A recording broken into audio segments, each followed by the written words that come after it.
Yo tengo 3.56 por 10 a Ajá. la 5. O sea, lo vamos a dejar todo por 10 a la 6 para que se observe su magnitud. Recórrele un decimal, serían 30 ¿y qué? Sean .35. No, al contrario, 35, ¿no? Porque lo vas a hacer a la menos Sí, 6. perdón, sí, 35.69. Ajá, y todo esto por 10 a la 6, ¿no? Entonces, para que quede homogéneo el exponente y todos podamos apreciar ese efecto. Luego, la siguiente velocidad, por favor. Igual manteniendo el exponente a la 6. 135 135. por 10 a la menos 6. Ok, ok, por 10 a la 6, sí, claro, ajá. ¿No sería 13? Yo tengo igual 135. Sí, No, es 135. 135.5. Ah, sí, sí, sí. Ujú. Es que Sí, sí, sí. el exponente ¿el exponente es positivo o negativo? Negativo. Negativo. Ah, se me olvidó, perdón. Ok, hoy.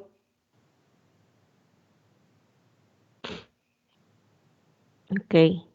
Este exponente, entonces, para que no se me olvide, es por 10 a la menos 6, para que esté claro acá. Este exponente es por 10 a la menos 6. Ahí está. El que sigue, por favor. A ver, entonces, 409. perdón, 35 por 10 a la 6, sí, 135 por 10 a la 6. El que sigue, perdón. 409. 209 Y ya por 10 a la 6. Menos 6. por 10 a la menos 6. Muy bien. ¿Y el último valor? 1296 1296. Ajá. por 10 a la menos 6. ¿No sería 129?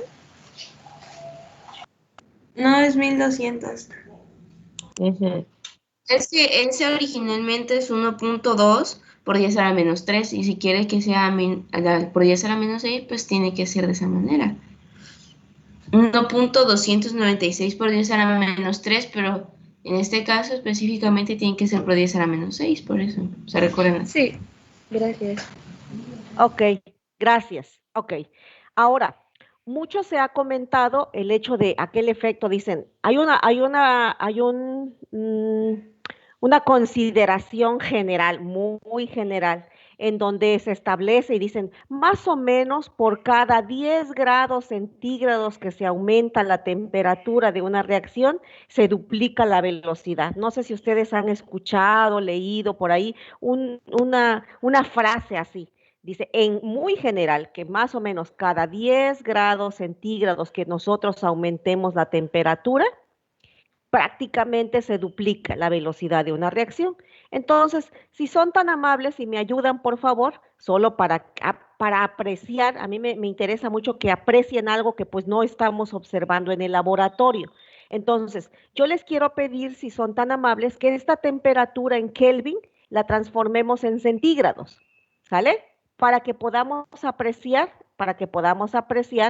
de ser posible, el efecto que tuvo la temperatura, que ahora la estaríamos manejando así, vean, temperatura, pero el apoyo que les pido es que lo transformemos a grados centígrados. Si son tan amables, voy a borrar esto, ¿no? Voy a borrar estos datos para que podamos apreciar ese efecto que les estoy comentando. ¿Me ayudan, por favor? La primera temperatura, ¿a cuántos centígrados equivale, por favor? Una pregunta antes, maestra. ¿La Sí. conversión sería 273.15 o sin el punto 15? Con el punto 15, con los dos decimales. Ok, entonces el primero sería 24.85. Ok. La siguiente temperatura, 34.85. punto 85. Ok. La siguiente, 44.85.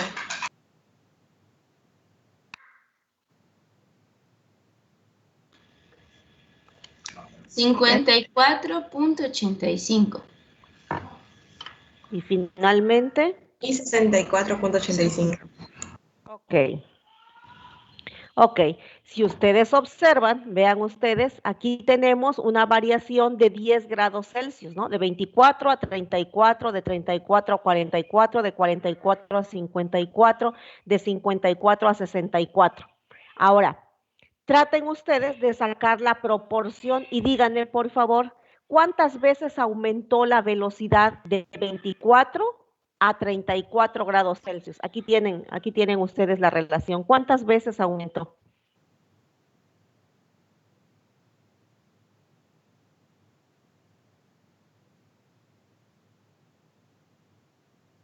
Simplemente sería 35.69. Ajá, ¿qué operación harían? Para saber cuántas veces aumentó con respecto a la velocidad inicial. Sería Una 34, división.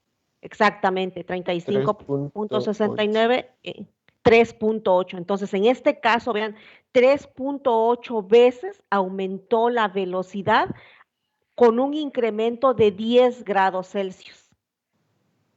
Y luego, hagan la misma, por favor, de 135 con respecto al anterior, que era 35, para ver cuánto aumentó en los siguientes 10 grados centígrados, por favor.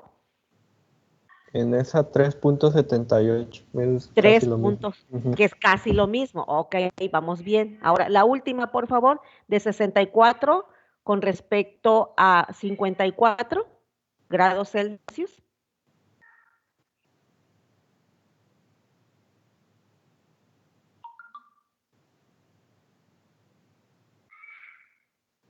Sería Tres. 3.02. Ok, entonces vean ustedes cómo el efecto de la temperatura sobre la velocidad de la reacción, en este caso está como entre 3.5 y 4, ¿no? Por cada 10 grados centígrados. Entonces, a partir del valor de 24.85 grados centígrados a 34, casi 4 veces. Y los siguientes 10 grados centígrados, casi 4 veces. A esa relación es la que es muy interesante estudiar y analizarla así para que nosotros podamos llegar a una conclusión y decir, bueno, la temperatura a esta particular reacción aproximadamente aumenta entre 3.5 y 4 veces la velocidad por cada 10 grados centígrados que nosotros aumentamos la temperatura. Ahí pueden apreciar ese efecto. Esta es otra observación, otra información que nos genera este tipo de estudios experimentales. ¿Sí? Entonces hagan sus anotaciones y todo esto pues son elementos que a nosotros nos dicen, pues mira, todo esto es lo que nosotros podemos generar a partir de experimentos que hacemos en el laboratorio. Entonces, en el laboratorio lo que podemos estudiar es evaluar diferentes concentraciones de cada reactante. Para cada uno de ellos, medir su respectiva velocidad inicial de la reacción. Y además podemos estudiar el efecto temperatura. El efecto temperatura particularmente es muy importante porque es el único factor, ojo, es el único factor que afecta a la constante de velocidad. Si nosotros cambiamos la concentración de los reactantes, la aumentamos, vamos a beneficiar a la velocidad de la reacción, no nos queda duda. Sin embargo, no provocamos ningún cambio en la constante de velocidad. La constante de velocidad, a pesar que cambiemos la concentración de los reactantes, ese valor permanecerá constante. En cambio, la temperatura es un factor que, como estamos observando a través de la ecuación de Arrhenius, es el factor por excelencia que tiene influencia sobre la constante de velocidad. ¿Ok? Entonces vamos con esos factores. ¿Alguna pregunta, por favor? ¿Algo más que hayan escuchado, leído y que quieran comentar acerca de este ejercicio? Fue por eso que lo hice, por eso agregué este inciso B, para que apreciaran el efecto de la temperatura sobre la velocidad. De hecho, es curioso el comportamiento del aumento de la velocidad porque no sabemos temperaturas anteriores, pero al menos a partir de 298 hasta 310, que tiene un gradiente de 10 Kelvin, nosotros podemos ver que sube casi de manera constante su Sí, velocidad. exacto, así es. Claro que alguien dirá, bueno, ¿y qué pasa si yo sigo aumentando la temperatura? Bueno, esto va a tener un límite. Un límite podría ser la temperatura que podamos manejar en el sistema, otra es la temperatura a la cual incluso podría desnaturalizarse el reactante. O sea, también podríamos llegar a un límite en la que la temperatura sea tan elevada que desnaturalizamos al reactante y ya no puede realizar la reacción de conversión a producto. Entonces, ciertamente tiene límites, ¿no? Esto del efecto de la temperatura. Y si pensamos en un proceso biológico, como lo veremos en la posterior unidad, cuando ya hablemos de cinética enzimática, pero por supuesto que la temperatura es de mucho cuidado, porque como ustedes lo recordarán, en ese caso, el catalizador de la reacción es una proteína. Y el sustrato de la reacción, pues son biomoléculas, son azúcares, son proteínas, son ácidos grasos, son ácidos orgánicos, son carbohidratos. Y entonces la proteína, el catalizador y el reactante, una molécula de naturaleza orgánica, pues los rangos de temperatura pues son estrechos porque entramos a una situación en donde si aumentamos tanto la temperatura, pues ya desnaturalizamos a las biomoléculas y principalmente a las proteínas. Ok. Ok. ¿Alguna otra pregunta, por favor? ¿Alguna otra pregunta, otra curiosidad que les haya generado después de este análisis que ya han estado haciendo de efecto sustrato, efecto temperatura, la teoría de las colisiones, la teoría pues de la teoría del estado de transición? Yo sí, profe. Sí. Pero es más con respecto a lo que acaba de mencionar sobre las enzimas. Es un poco de, digamos que es un spoiler, ¿no? De la siguiente unidad. Pero ¿hasta qué temperatura máxima llegaría una enzima para poder trabajar de manera correcta? Es una pregunta, sí. Sí, Alejandra, es una pregunta muy interesante, que ahora ustedes poco a poco van a empezar a analizar y a correlacionar dos aspectos. Uno, bueno, ya han llevado cursos de bioquímica y ahora están llevando, si mal no recuerdo, su curso de microbiología. Si asociamos esos dos conceptos más cosas más que traen ya desde su curso de biología, de la licenciatura y de la preparatoria, fusionando todo eso, recordaremos que el actuar de una proteína va a depender mucho de su origen. Y entonces decimos, ok, ¿y a qué me refiero con su origen? Bueno, me refiero al hábitat, al nicho ecológico en donde fue aislada la célula, la bacteria, la planta, la microalga, el insecto con el que estemos trabajando. Si nosotros estamos utilizando proteínas que provienen de microorganismos que han sido aislados del lago, del cráter del volcán, el Chichón, que se está trabajando bastante en el TEC ahora con ese tema, pues estamos de acuerdo en que las condiciones de pH, temperatura, conductividad eléctrica que prevalece en el nicho de donde fue aislada esas células, van a dar cuenta de la capacidad que tiene esa célula, esa capacidad que ha adquirido a través de los procesos evolutivos. Y entonces nos encontramos con microorganismos que su temperatura óptima de crecimiento son 65 grados Celsius. Y uno dice, bueno, por supuesto que si yo trabajo con bacterias que han sido aisladas de un nicho donde la temperatura oscila entre 55 y hasta 80 grados centígrados, pues seguramente por ahí estará la temperatura óptima. A su vez, y en consecuencia, cuando uno ya estudia el metabolismo de esas bacterias, de esas arqueas, uno encuentra que las proteínas que participan en los procesos metabólicos están constituidas en una organización tal que hay ciertos aminoácidos que prevalecen y son los aminoácidos que le confieren esa capacidad de poder catalizar una reacción a temperaturas de 65, 70 grados.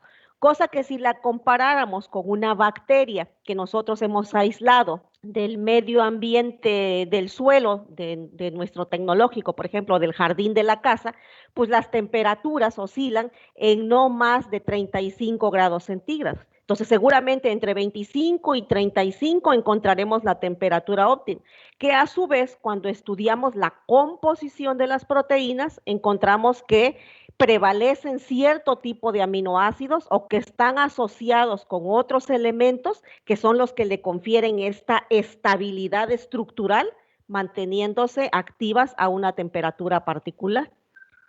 Es por eso que ustedes en microbiología van a clasificar a los microorganismos. Va a llegar un tema, van a ver un tema en el que ustedes hablan de los microorganismos acidófilos, neutrófilos, alcalófilos, hiperalcalófilos e hiperácidos.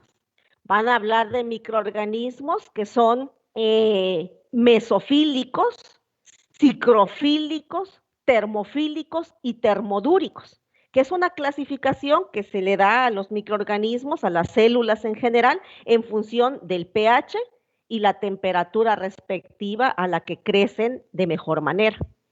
Y esto, pues, si nos vamos hacia la bioquímica, ¿de qué va a depender el que un microorganismo crezca de manera óptima a cierto pH, a cierta temperatura? De la composición de sus proteínas, de la relación que hay entre esas proteínas y ciertos tipos de ácidos grasos. Y uno empieza entonces a explicar a qué se deben esas diferencias. ¿Sí, Alejandra? Es un tema muy interesante. Y bastante complejo porque ya dependería de la naturaleza de cada enzima, ¿no? Y hay muchísimas enzimas. Miles de enzimas. Sí. Miles de enzimas que trabajan de manera simultánea en una sola entidad biológica. Así es. Por eso es tan interesante después aislarlas, o sea, aislarlas, purificarlas, para poderlas estudiar de modo particular como catalizadores, ¿no? Que es en este tema lo que nos interesa. Ok. Muchísimas gracias, maestra. Sí, sí. ¿Alguna otra pregunta, chicos, chicas? ¿Alguna otra pregunta? Ok. ¿No? ¿Ninguna? Bueno, Artemio, dime. Yo tengo una duda. ¿Es conveniente para el caso de sacar los porcentajes, bueno, las veces en que se va incrementando la velocidad, siempre manejarlo en el mismo exponente, ¿verdad? Que en este caso lo manejamos a la -6, cada velocidad. Mira, si lo ves así, aquí, ¿por qué el mismo exponente? Porque es mucho más fácil ver que subió de 9 a 35, de 35 a 135, de 135 a 409, ya sin importar, bueno, no es que no importe el exponente, pero como la base es la misma, vamos, el exponente es el mismo, entonces sí puedo hacer como que apreciaciones inmediatas, ¿no? Visuales incluso, rápidamente mi mente piensa en cuántas veces hubo ese incremento, ¿no? Porque no estoy tomando en cuenta el exponente que es el mismo para todos. Es solo por eso, para hacerlo más evidente, ¿no? Como que visualmente más evidente. ¿Ok? Muchas gracias. Muy interesante. Ahora, ¿de qué modo nosotros podríamos apreciar muy bien este efecto? Pues construyendo una gráfica. Y entonces tendríamos una gráfica de velocidad versus temperatura. Y ahí entonces veríamos ese efecto, ¿no? Ahora sí, podríamos hallar incluso una función de cómo la velocidad está siendo afectada por el incremento de la temperatura. Yo les invito por aquí, si ustedes pónganse una nota, aquí yo les aconsejaría, aquí.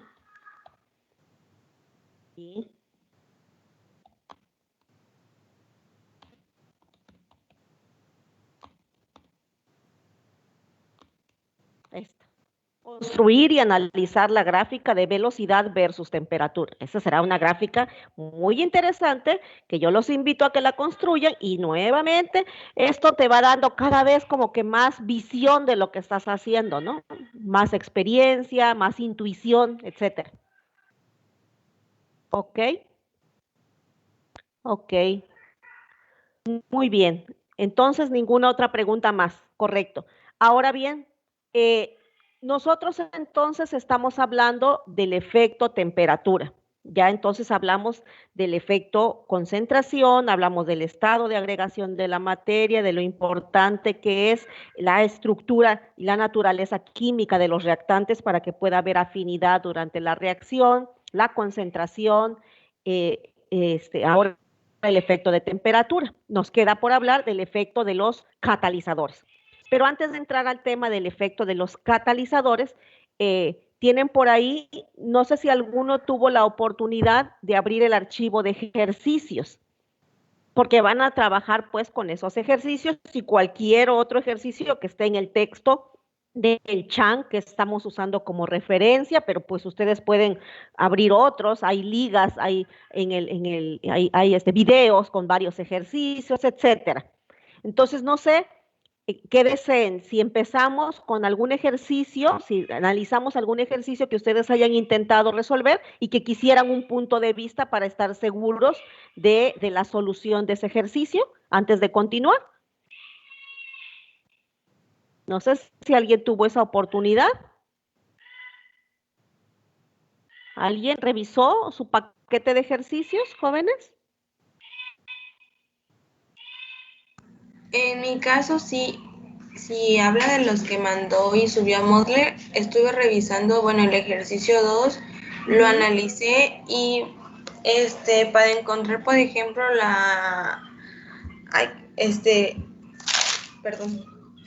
para encontrar el orden de la reacción, con nada más tenemos temperatura versus velocidad, como lo que dijo ahorita. Intenté hacer una gráfica, pero a partir de la gráfica no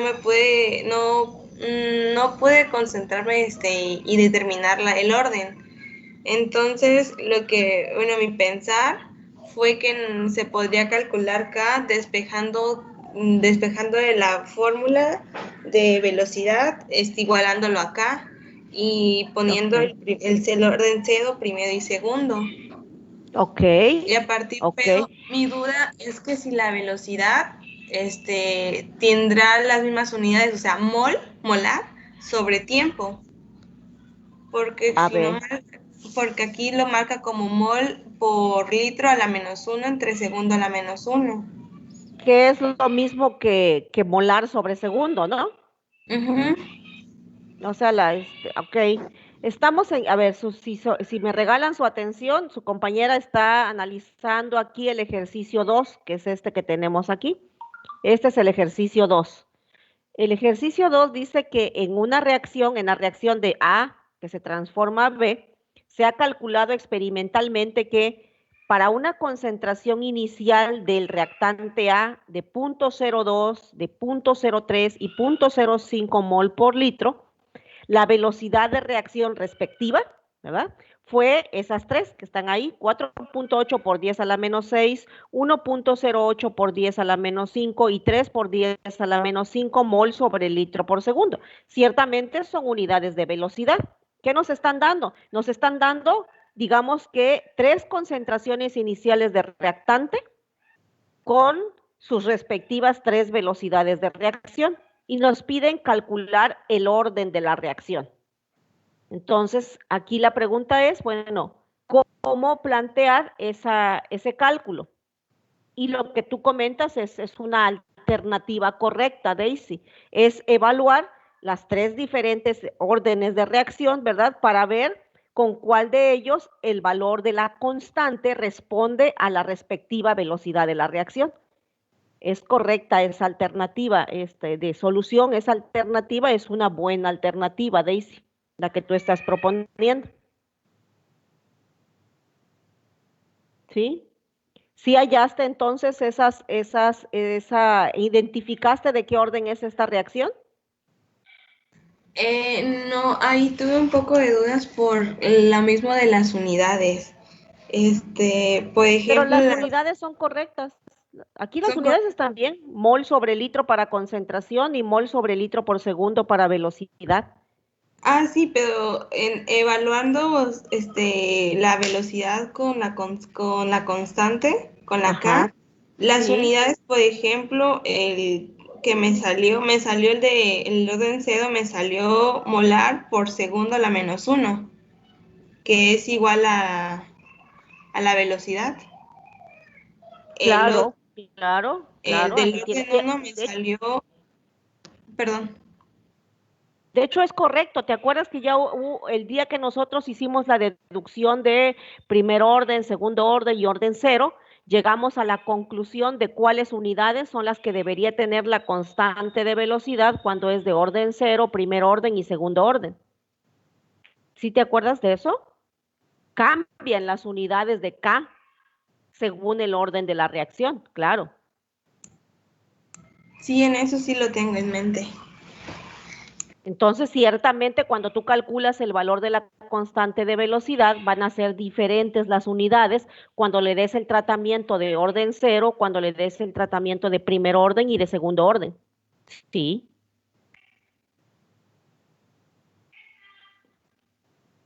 Sí, ya te diste cuenta, ya se dieron cuenta de eso, chicos. Por cada vez que le den el tratamiento, claro que van a cambiar las unidades de la constante.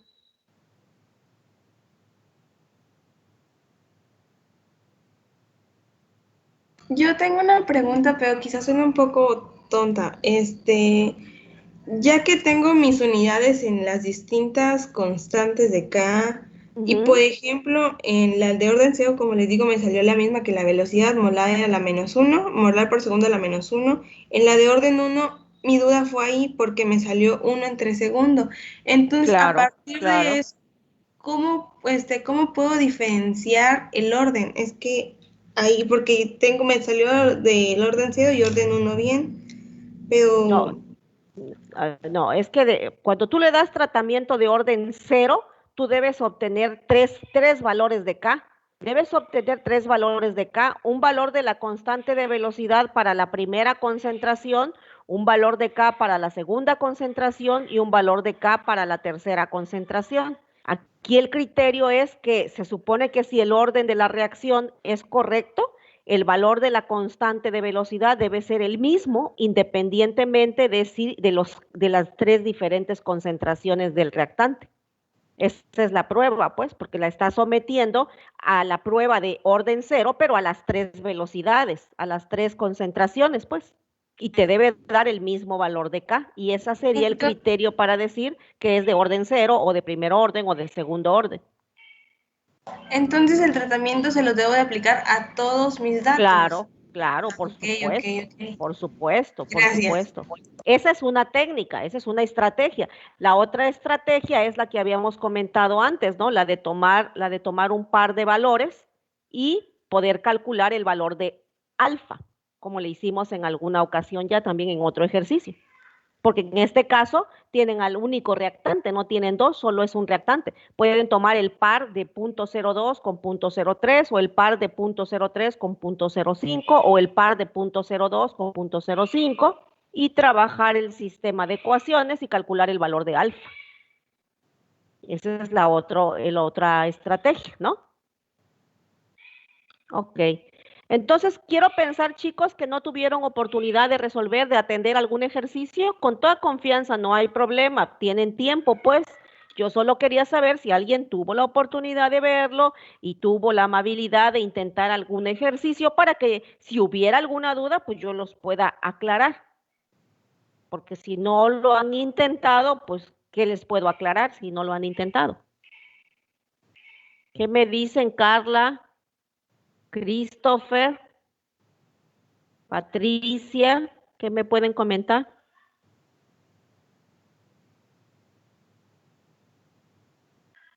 ¿Nadie tuvo la oportunidad de resolverlo entonces? Artemio, Adalid, Carolina, ¿nadie trabajó con alguno de ellos? Yo sí intenté, pero con el segundo y estuve un buen tiempo y como tenía dudas, por eso ya no seguí. Pero ya me la resolví ahorita usted. Gracias. ¿Alguien más, por favor, además de Daisy? Guillermo, La Dalia. verdad, no, o sea, sí los vi, pero la verdad no los revisé, no los analicé porque sinceramente estábamos atendiendo una actividad que teníamos pendiente y no me dio Ok, tiempo. Ujú. ok. Entonces, ok, porque, bueno, yo les aconsejo que lo analicen, ¿verdad? Porque ya es importante que trabajen con estos ejercicios. Tienen otras fuentes de donde hacer, resolver más ejercicios, pero sí aquí les estoy dejando algunos que me parecían interesantes, ¿no? ¿Ok? O a ver, ¿qué les parece? A ver, ¿qué les parece? Tomen ustedes 5 minutos y díganme uno de ellos que quisieran que trabajáramos, para que yo deje ya este tema y me pueda pasar al tema de catalizadores. Todo el mundo tiene su archivo, ¿verdad? Sí. Sí, profe.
Doctora, bueno, estábamos hablando en el grupo de WhatsApp Ajá, y sí, sí, creo sí. que concluimos que el 4, como que Ok. estamos así, ajá, nos causó más dudas, creo.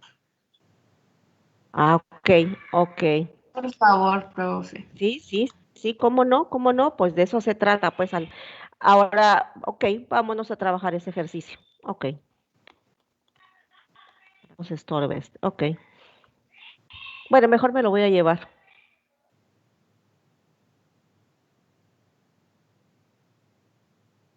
Aquí lo teníamos, bueno, aquí lo voy a pegar donde tenía el ejercicio del efecto.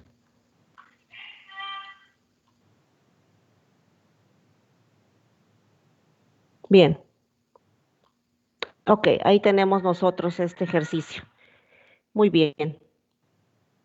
Tenemos nosotros aquí un ejercicio en donde tenemos, dice que el fósforo 32, aquí está, este era un exponente, el fósforo 32 es un isótopo empleado en estudios genéticos. Se desintegra por emisión beta y tiene una vida media de 1.58 días. ¿Qué es el tiempo de vida media, dijimos, Daniela? ¿Qué es el tiempo de vida media de un reactante? Daniela.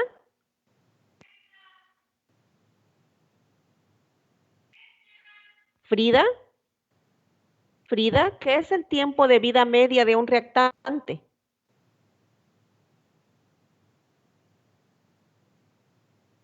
Daniela, Frida. Dulce.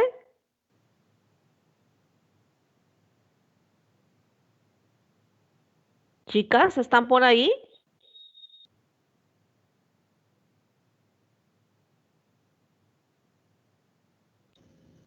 Sí, Inge. Pues es el tiempo que se necesita para que reaccione la mitad de la concentración inicial. Ajá. ¿Es pregunta o es confirmación? Es confirmación. Correcto. El tiempo de vida media es el tiempo requerido para que la concentración de un reactante se reduzca a la mitad. Entonces, desde ahí empezamos, ¿no? Estamos en el entendido que un isótopo pues se va desintegrando. Los isótopos se van desintegrando. En este caso, el tiempo de vida media de este isótopo de fósforo 32 es de 55.8 días. Ok.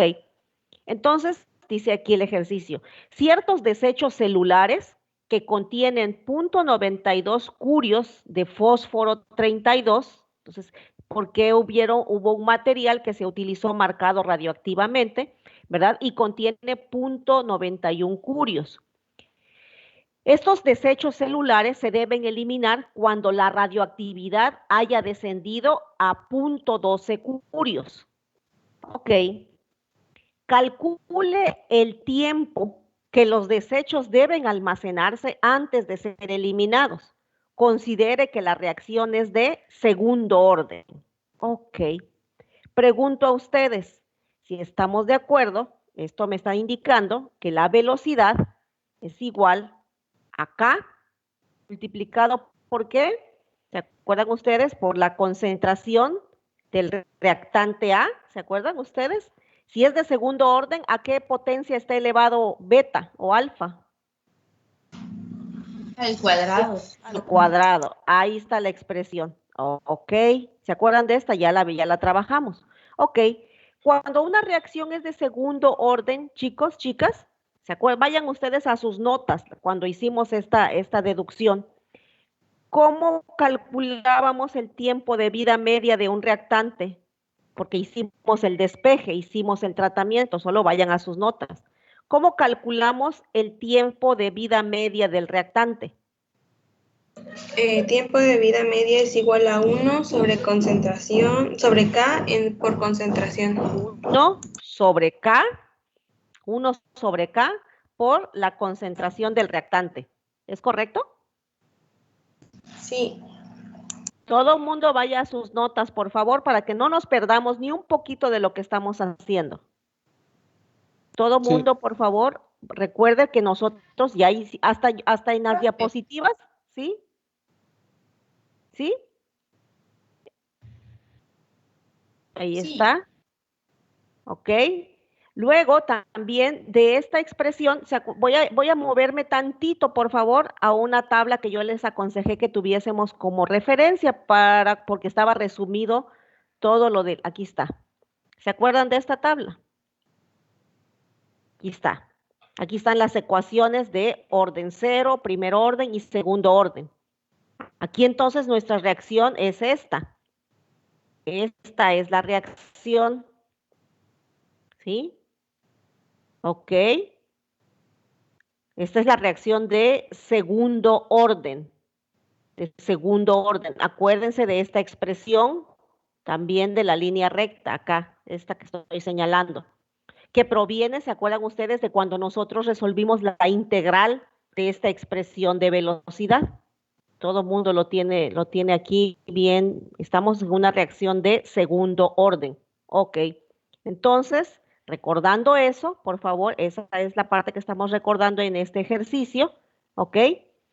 Otra expresión es, nosotros teníamos también de esta misma expresión, de la que ustedes tienen en sus libretas, el cálculo de el despeje de la concentración de A final. ¿Se acuerdan ustedes que tienen ustedes una expresión que dice que 1 sobre, ¿qué era?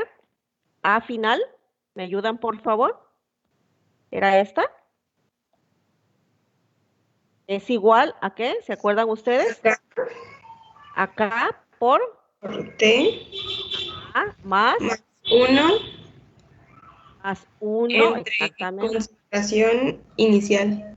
A inicial, correcto. ¿Se acuerdan de esto? También esta era la famosa Y igual a MX más B. Ahí está la expresión. Ah, ok. Todas estas son expresiones que las estoy sacando porque la reacción es de segundo orden. Ah, ok. Nosotros tenemos toda esta información, bueno, tenemos todas estas expresiones, perdón, estas expresiones que hallamos después del análisis de la reacción de segundo orden. Nosotros tenemos la información, vean ustedes, de la concentración inicial, tenemos la concentración final a la que debe llegar el reactante para que pueda desecharse y tenemos el tiempo de vida media. Observen ustedes esta información. Esta es la concentración inicial de la concentración de radioactividad. Esta es la concentración final. Y la pregunta es, ¿cuál es el tiempo? Aquí está la pregunta, nos están preguntando por el tiempo. Ok. Entonces, sabedores nosotros que la reacción es de segundo orden y que obedece a estas expresiones matemáticas, analicemos.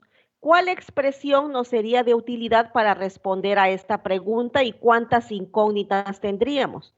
Dice, calcule el tiempo en que los desechos deben ser almacenados antes de ser eliminados.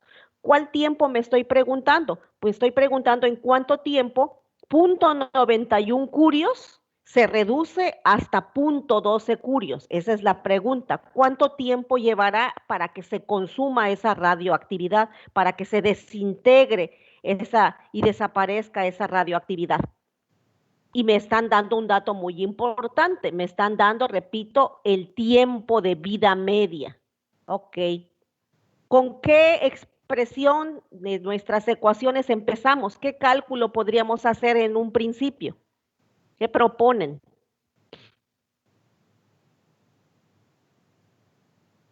En la última ecuación, aquí está implícita la concentración final, la concentración inicial, aquí está el tiempo, que es la pregunta, pero no conozco ni el tiempo ni conozco K.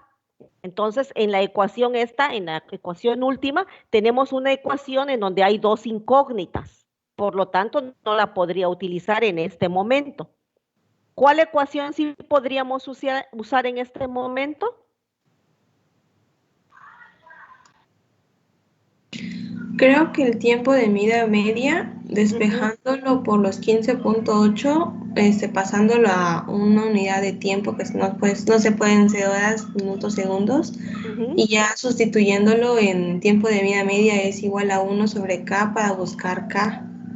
Ok, ¿y qué A es esta? Según la ecuación que dedujimos en su momento, ¿cuál es esta A? ¿A qué concentración se Es refiere? inicial. Correcto, ahí está, ya se la puse porque lo había olvidado, pero ustedes lo tienen ahí en sus notas. Entonces, como bien comenta Daisy, en esta expresión de tiempo de vida media, tenemos el valor de la concentración inicial en este caso, no es propiamente una concentración en unidades molares, es una concentración de radioactividad, pero el ejercicio nos dice que la pérdida de radioactividad obedece a una reacción de segundo orden. Por eso es que la estamos tratando como una reacción de segundo orden, porque eso dice el ejercicio. Considere que la reacción de pérdida de radioactividad obedece a una reacción de segundo orden. Pues siguiendo esa recomendación es que estamos planteando las ecuaciones. Como bien comenta Daisy, en esta ecuación que acabo de señalar en color gris, conocemos la concentración inicial de la radioactividad, conocemos el tiempo de vida media y por lo tanto lo que podemos calcular de esta expresión, por favor, es el valor de K. Trabajémoslo, por favor, en las unidades que quieran, incluso pueden ser días, porque tiempo puede ser en días, puede ser en horas, pueden ser en segundos, no hay ningún problema. Pueden dejarlo así para el cálculo. Es indistinto, pues no tiene ninguna repercusión. Sean tan amables de calcular el valor de K. Mantengan el tiempo de vida media en las unidades de días, por favor.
No sé si lo hice bien, pero la K me da un valor de 0.069.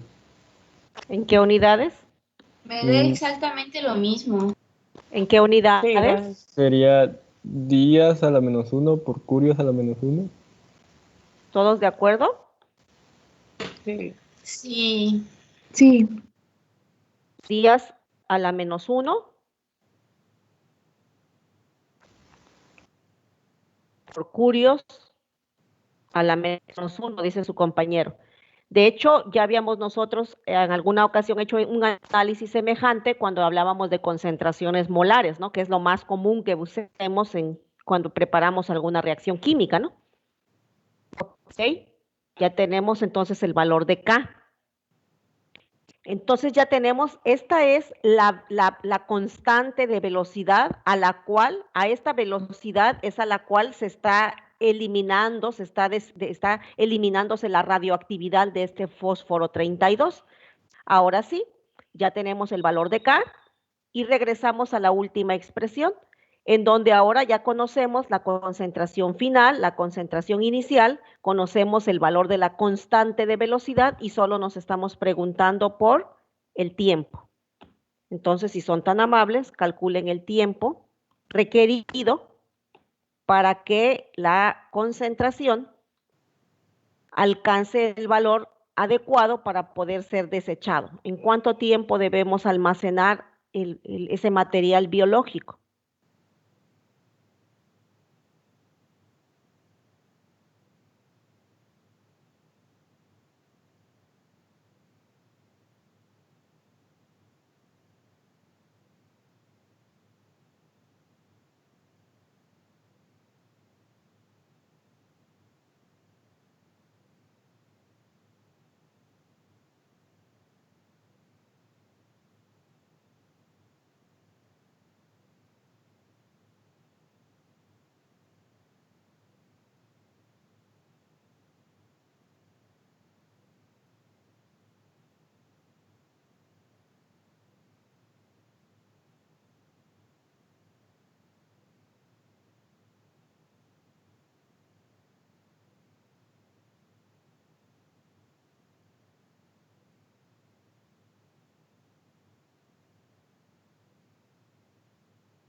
me da un valor de 104.84 días.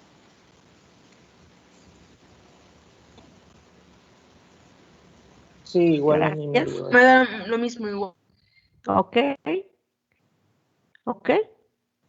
Entonces, vean, esa es otra aplicación de conocer el orden de una reacción. Vean qué interesante fue este ejercicio. ¿Ven? Pero para eso antes se tuvo que haber evaluado cómo ocurre este proceso de pérdida de la radioactividad de este material, ¿no?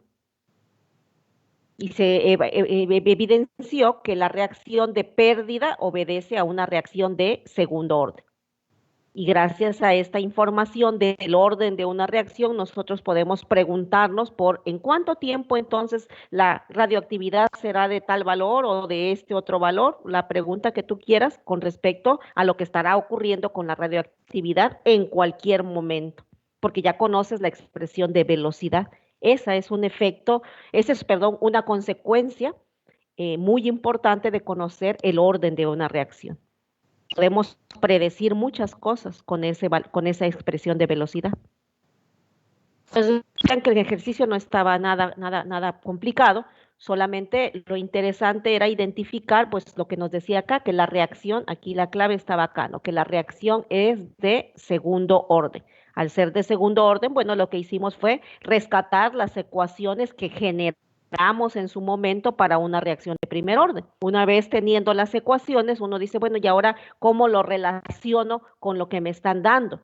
Y con la pregunta, por supuesto, con la incógnita. ¿En cuál de las ecuaciones está la incógnita de esta pregunta? Y entonces en función de eso analizamos dónde y cómo iniciar la solución de este ejercicio. ¿Ok? Una pregunta. Entonces, el tiempo que se va el tiempo de almacenamiento de eso, del isótopo antes de ser eliminado va a ser de 104.84 días. Y entonces aquí la respuesta será, se aconseja almacenarlo 105 días, digo, porque punto 84, etcétera, se aconseja almacenarlo cuando menos 105 días para posteriormente desecharlos, asegurando que para ese momento la radioactividad ya es de punto 12 curios, valor que ya seguramente debe estar de acuerdo a la norma y por lo tanto ya se puede desechar. Ok, ahora tengo una duda, pero tal Sí. vez esta es una duda tonta. Dice el problema que tiene una vida media de 15.8, es decir, la mitad de la vida. Y si yo, si yo pienso que una vida completa, vamos a decirlo así vulgarmente, serían 30 o 31 días, pero dice que el tiempo de almacenamiento es 104.84 días, o sea, Ajá. para mí no tiene sentido. Porque en este caso, porque tú lo estás pensando como, ya sé, tú lo estás pensando como una regla de 3. Así está tu mente, Sí, ahorita mismo. sí, ajá, algo Y así. por eso, ¿no? Y acuérdate que es que esa es en nuestra vida cotidiana todo lo quisiéramos pensar así, ¿no? En una cuestión proporcional, pero te Eso es recuerdo así. que la expresión de velocidad nos está diciendo claramente que no está, que la velocidad, en este caso, que la velocidad de desintegración la velocidad de desintegración de la radioactividad no obedece a una reacción directamente proporcional, obedece de manera de segundo orden.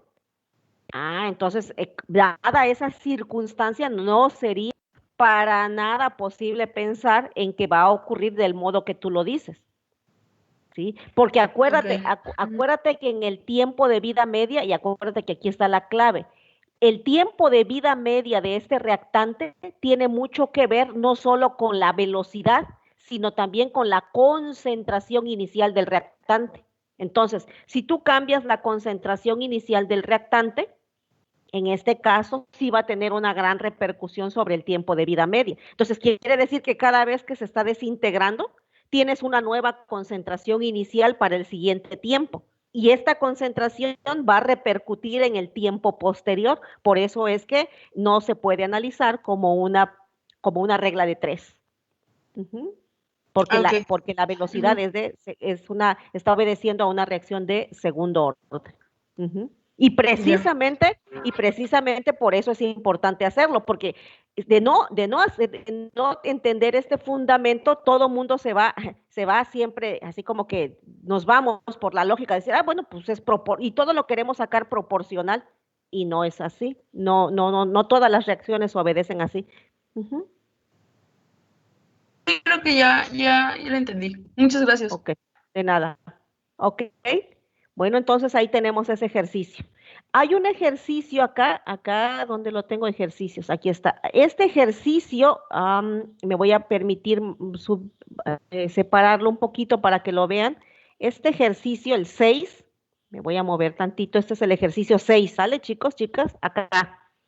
Ojo con esto.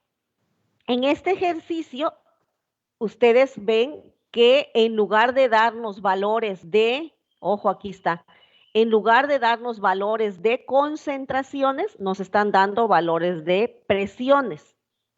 Pero, ustedes recordarán que ya en el tema anterior, en la unidad anterior, hemos visto cómo a partir de la presión puedo llegar a unidades de concentración. Pues se acuerdan. Incluso ya habíamos demostrado, pues, que utilizando la ecuación de los gases ideales, nosotros podemos transformar las unidades de presión a unidades de concentración. Así que, por ese aspecto, no es nada del otro mundo que en una reacción como esta, en donde los participantes están en estado gaseoso, pueda hacer que en lugar de darnos, repito, en lugar de darnos los datos de concentración, nos den los datos en unidades de presión. ¿Sí? Así que no hay nada de que no se pueda solucionar. ¿Ok? Ok, profe. Bueno, entonces por aquí les dejé estos ejercicios, más los que ustedes puedan trabajar. Ok, voy a cambiar otra vez, me voy. Esta tabla, yo vuelvo a hacer énfasis en que esta tabla es muy importante, ¿no? Nos resume lo de los órdenes de reacción. Ok, hablábamos entonces de la temperatura. Espero entonces que ahora, voy a cambiar mi diapositiva, ya tengamos ahora más elementos para poder entender e interpretar gráficas de energía de una reacción como la que se observa acá. Todos nos acordamos en nuestro curso de termodinámica, nos acordamos pues que todos los reactantes al inicio de la reacción poseen una cierta entalpía, ¿verdad?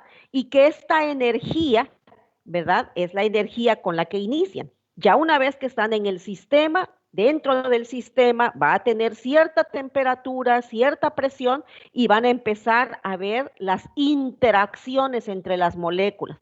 Las moléculas van a colisionar, van a chocar y deben chocar con cierta frecuencia, con cierta energía, en cierta posición para que se forme el famoso estado de transición, para que se forme el famoso estado de transición.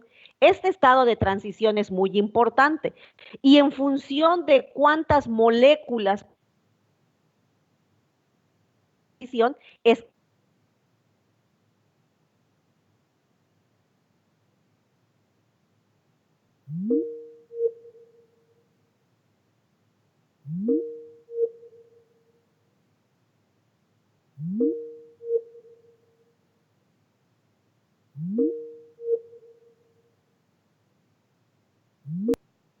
activado, que es ya la participación de todas las moléculas en ese estado de alta energía, que ahora ya conocemos cómo calcular su energía de activación.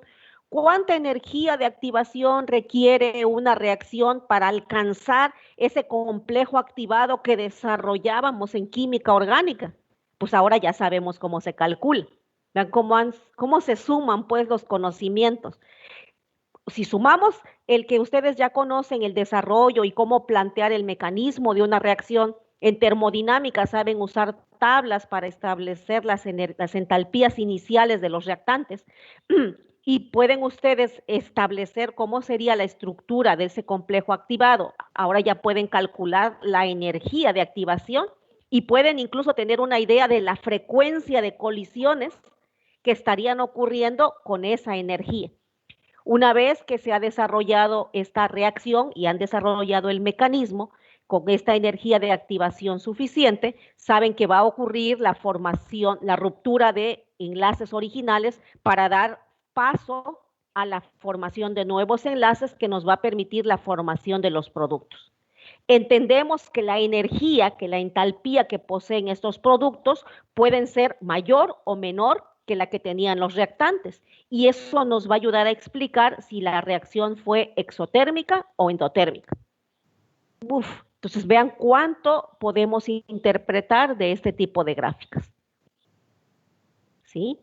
Aquí va a jugar un papel muy importante y nosotros decimos, ¿por qué será que cada reacción tiene una propia energía de activación? ¿Por qué? Pues porque depende de la estructura química de los reactantes. Acuérdense que para poder romper enlaces se necesita energía.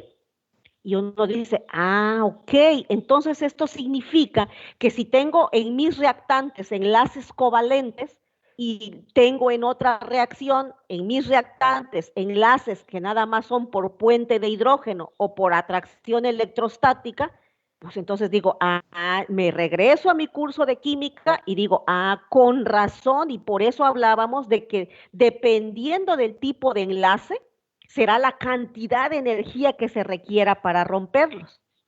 Esto entonces nos termina de explicar aquí, y por eso yo lo puse como nota, vean, discutir los diferentes tipos de enlace. Aquí lo pueden ver en mis notas. ¿Por qué? Porque para romper enlaces se requiere energía. Y cada reactante va a tener diferente tipo de enlaces que haya que romper, y por lo tanto va a requerir de una cantidad de energía diferente. Pero para ustedes eso no es nuevo, porque ustedes ya en sus cursos de química hablaban de cómo, dependiendo del tipo de enlace, ¿verdad? Es la energía que se requiere para romperlo. Hay enlaces que son muy lábiles, hay enlaces que son muy fuertes. Y eso ustedes, ese conocimiento, yo los invito a que lo retomen para poder explicar estos gráficos de desarrollo energético de una reacción, pues con mucho más elementos. Vean qué bonita es esta gráfica ahora con más conocimiento todavía sobre lo que está ocurriendo. ¿Ok? Nuevamente, para explicar, ya comentábamos el efecto temperatura. El efecto temperatura es importantísimo porque afecta a la frecuencia de colisiones. O sea, el agregar energía aumenta la frecuencia de colisiones porque hay más energía cinética, y además proporciona energía para poder vencer la barrera y alcanzar la energía de activación. Entonces, el efecto de la temperatura es bastante importante. Ya hemos comentado, y aquí es otra diapositiva, les decía, donde nuevamente explicamos el famosísimo complejo activado, el estado de transición. Y nosotros podríamos ahora desarrollar una reacción completa desde su mecanismo, hacer todos los estudios energéticos del efecto temperatura, del efecto concentración de los reactantes y dar cada vez más información, ¿no? Ya sabemos ahora esto que aquí aparece, la energía de activación, ya sabemos cómo se calcula. Vean qué interesante. Bueno, ya hablábamos de la ecuación de Arrhenius, que es la que nos ayuda a explicar el efecto de la temperatura sobre la constante de velocidad. Y al cambiar la constante de velocidad, ya vimos en un ejercicio cómo cambia la velocidad de la reacción. La constante de Arrhenius, la letra A mayúscula, es un valor que también nos da una idea, ya dijimos, de la frecuencia de colisiones efectivas. Ya hemos dado uso a esta expresión. Y bueno, ahora ustedes se acordarán, les decía que en función de cuántos participantes nosotros tengamos durante la formación del complejo activado, es que hay reacciones unimoleculares, bimoleculares y trimoleculares. Nos vuelve a quedar más claro por qué es tan poco probable que existan reacciones trimoleculares y tetramoleculares. Ustedes hicieron en una ocasión una búsqueda de estos ejercicios que los llevó a que no había un número importante de ellos. Y ahora, a través de la teoría de la colisión, que también se apoya en la probabilidad de choques efectivos, sabemos que este tipo de choques es cada vez menos probable. Y en fin, todo esto nos va ayudando. Aquí, y final, con esto casi terminas estas diapositivas. Bueno, ahora nosotros podemos desarrollar, les decía, todo este tipo de sistemas de reacción en el que nosotros ahora hablamos de el mecanismo de reacción. El mecanismo de reacción que en su momento fue una propuesta de Lindemann para poder explicar qué iba ocurriendo durante la ruptura de enlaces, el reacomodo y la formación del complejo activado. A él es al que le debemos este desarrollo de mecanismos de reacción. Repito que ustedes ya han trabajado en sus cursos de química orgánica. Y ya tenemos entonces como que completo. Adelante. Una pregunta. Lindemann, él fue la persona que propuso los mecanismos de reacción de química orgánica, los que conocemos, las rupturas. Sí, él lo propuso como un elemento para poder explicar la formación del complejo activado. Ok. Ese famoso estado de transición que nosotros desarrollamos en química orgánica, él lo asoció para poder explicar lo que ocurría durante la formación del complejo activado y así poder entender, poder expresar para qué se utilizaba la energía de activación de una reacción. Ok. Gracias. Sí, de nada. Y bueno, y aquí tenemos otra expresión, vean, esta ahora, son diferentes formas de expresar lo mismo, pero yo quise ponerlos pues para hacer énfasis en la importancia que tiene el mecanismo, el que nosotros sepamos desarrollar el mecanismo de una reacción tiene gran importancia porque complementa lo que nosotros estamos analizando desde el punto de vista energético. Ahí pueden ver en la parte de en medio de cada gráfica está el complejo activado o el estado de transición, que coincide pues con esa demanda energética que llamamos nosotros energía de activación, ¿sí? Y esto es indistinto si la reacción es exotérmica o es endotérmica. Siempre la primera etapa de la reacción va a consumir energía, siempre. Y la segunda etapa va a ceder energía. Ahora, ¿cuánta tenías al principio y cuánta tienes al final? Eso es lo que va a definir si la reacción es exotérmica o endotérmica. Eso es muy interesante y se observa claramente a través de estos gráficos. Creo que con esto terminaba. Bueno, aquí hay otra forma de verlo, vean, y es lo que yo les decía, indistintamente si la reacción es exotérmica o es endotérmica, el perfil energético va a ser siempre el mismo. Siempre vamos a demandar energía para formar el complejo activado y siempre va a desencadenarse energía cuando ya la reacción está terminando. Y esta diferencia entre la energía inicial de los reactivos y la energía final es lo que va a marcar finalmente si la reacción es exotérmica o es endotérmica. ¿Ok? Otra forma de expresarlo. ¿Sí?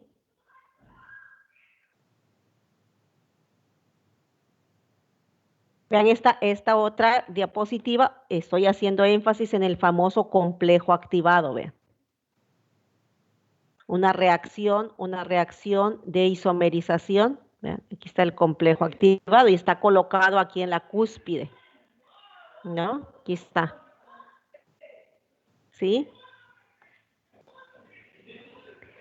Aquí está este perfil muy interesante, de un mecanismo de reacción, en donde estamos observando pues otra vez la estructura bien definida del reactante, que ya nosotros en nuestro curso de química, repito, sabemos cómo establecerla, y aquí tendríamos ya un perfil completo. Entonces vamos a hacer algunos ejercicios en donde quiero que ustedes, la actividad que yo les pido, por favor, si son tan amables, es que tomen cualquier ejemplo, uno o dos cuando menos, por favor, y desarrollen el mecanismo de dos reacciones en el que puedan ustedes tomarlo como ejemplo, cualquiera de los que tenemos, y puedan desarrollar el para poder construir como este, para que a ustedes les quede claro todo es el complejo.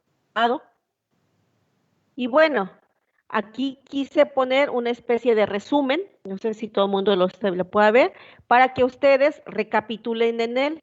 A mí no me interesa en este momento más que lo lean por favor, para que puedan ustedes hacer una recapitulación de todos estos temas que yo traté de colocar aquí como un resumen de hechos y conceptos, que son estos 7, ¿sí? Entonces, porque con esto termina esta unidad, yo lo que quedaría sería que ustedes, por favor, puedan resolver ejercicios, si son tan amables, de resolver ejercicios para que con ellos podamos nosotros trabajar la próxima sesión, que sería después del periodo vacacional.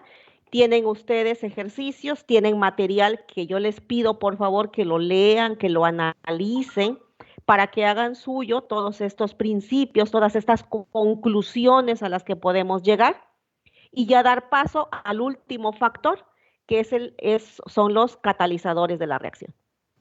¿De acuerdo, chicos?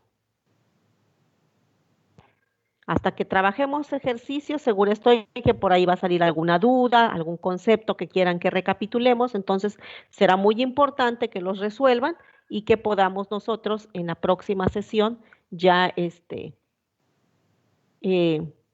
dar por terminado esta unidad. Y bueno, el tema me queda el de catalizadores, que lo voy a unir, porque si ustedes observan en su curso, en su programa, está cinética química y luego viene catálisis. Entonces yo lo que voy a hacer es que el tema de catalizadores lo voy a fusionar con para que hablemos del efecto de concentración de reactantes, efecto temperatura y efecto catalizadores. Y de ese modo ya lo voy a fusionar en una sola unidad. Por ahí también ya tienen el material del tema de catálisis, así que material tienen para leer. ¿De acuerdo, chicos? Sí, está bien, profe. Sí, profe. Entonces, Sí, bueno, profe. yo espero igual que el tema haya sido de su interés, que les haya gustado este tema, y lo que sí pido, por favor, es hacer ejercicios. Cuanto más ejercicios hagamos, más nos afianzamos de los fundamentos y vamos a poder aclarar alguna duda posteriormente, ¿sale?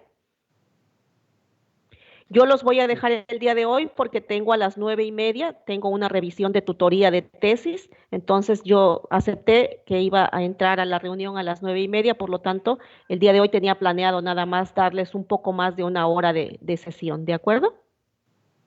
Sí, profe, no hay Sí, está ningún bien. problema. Gracias. Ok, Sí, chicos, bien. pues me da mucho gusto, cuídense mucho y espero que todos nos volvamos a ver gozando de plena salud al regreso de este periodo vacacional. Presencito Gracias. igualmente. Igualmente. Cuídense mucho. Hasta Cuídense luego, mucho. buenos días. Hasta Bye. luego. Hasta luego. Buen día. Gracias.